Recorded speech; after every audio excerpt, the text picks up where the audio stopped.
So day 25, I was pretty keen to try and get as much distance between Golovin and Nome as I could. And I knew that there was a shelter cabin on the other side of the Topcock Hills, so I was pretty keen to get a good start, try and get to White Mountain before lunch, and then from there get across the hills and into the shelter cabin for a sleep, and then set myself up to hit Nome the next day. So heading out of Golovin, it was another great morning, really clear. The trail was really fast. There was a little bit of sea ice when we started out, but then there was a nice good snow covering over the rest of the bay. And then it kind of led up into sort of some estuary and then across some nice flat open land. So kind of got out early, onto the sea ice. We were sort of given a little bit of directions the night before because you can take a wrong turn apparently and just end up walking off into nowhere. So found the right trail pretty quick, was making really good time. And I was probably pushing a little bit quicker than what I normally would because I was just trying to get as much distance in as I could.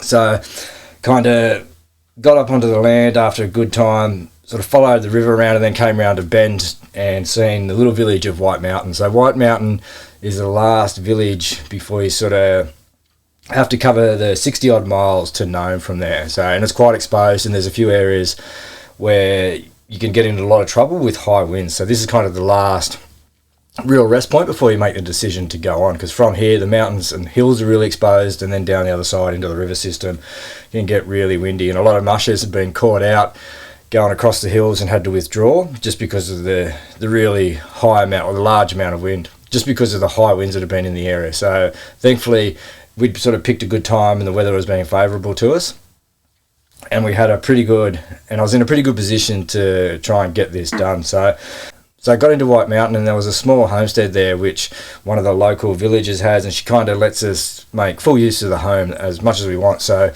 one of the snow machiners came down to the river as I was coming in and pointed out the home and said, just go up there, make yourself at home. The owner might turn up or may not.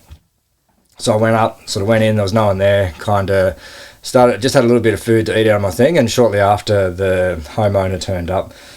She was unbelievably generous in the way that she offered full access to a home, said, take whatever you want, you can sleep here, there's internet, you can shower, you can wash your clothes, if there's anything that I don't have, let me know, I'll go to the shops and get it.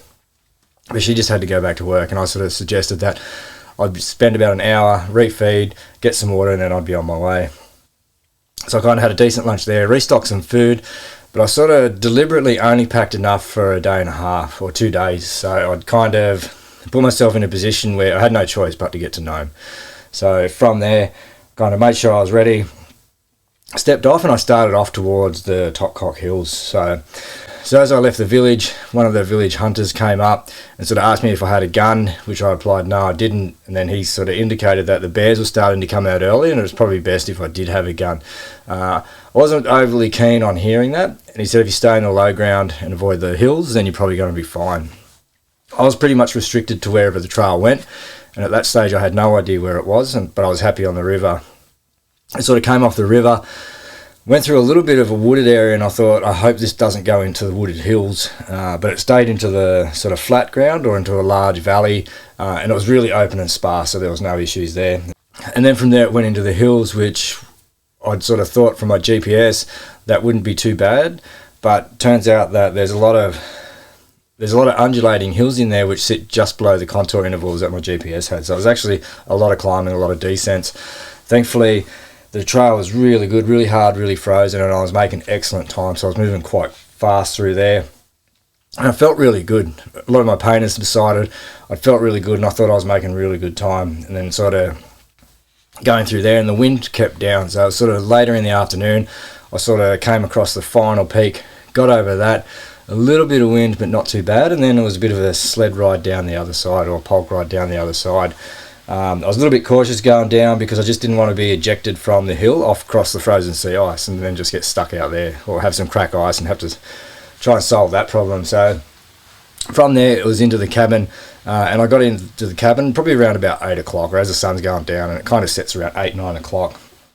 So I'd kind of covered the 16 miles to White Mountain, and then the next 25 miles to the Topcock cabin across the hills. And I'd made excellent time. I was actually moving really quick, and I was really happy with where I was. I sort of still had the back pain, neck pain, but my knees were in good condition. And the cabin itself was probably the best cabin that I stayed in. So it was sort of slept too comfortably. There was space on the floor for more. And I know from some of the stories afterwards, there was about 3 mushing teams and about 30 dogs in there. It had a really good heater. It had plenty of supplies in there if I needed it. So I kind of went in, sort of set my water up to boil in the corner. I was melting snow onto the stove, sort of things. I had a fire going. I was melting snow, boiling my water, getting food ready. It had power, solar power in there, so it actually had lights in there. Really good drying area. And then kind of outside was views onto the coast. So sort of watching a little bit of the sun go down while I was chilling. And then it had an outhouse over near the beach sort of thing. So probably one of the best outhouses I came across. And again, you know, outhouse what it is. So I'd set myself up. I was sort of intended on getting probably 4 to 5 hours sleep there, and I was going to get up real early in the morning and make the last sort of push to Nome. So from here, there's a really high wind area sort of thing as you head north, and then that probably goes about 10 miles, and on the other side of that is another shelter cabin. So you've got a little bit of a stretch. If there is a lot of wind, then the plan was to stay here. So if I woke up in the morning and there was real high wind, I was just going to stay into the shelter cabin and ride it out. So it was comfortable enough that I could, and it wouldn't be a problem. So I thought, worst case, I'll stay here, and then I'll finish a couple of days later if I need to. So I still had about 6 days up my sleeve. So it turns out that the weather was still pretty good. So I got into bed and got myself set up for a really good day 26, and hopefully get to Nome sort of mid to late afternoon. Just after I went to sleep, Ryan had sort of turned up.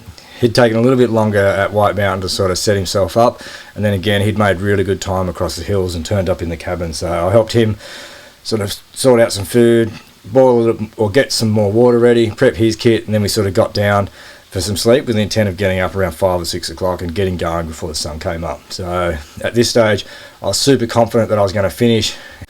Sort of had one more day before I could get to Nome, so one last day on the trail where I could sort of finish this off, get it all done, and then be happy with the accomplishment that I'd covered the 1,000 miles well within the time period required, and I'd achieved what I set out, or I'd achieved the aim that I set out to achieve.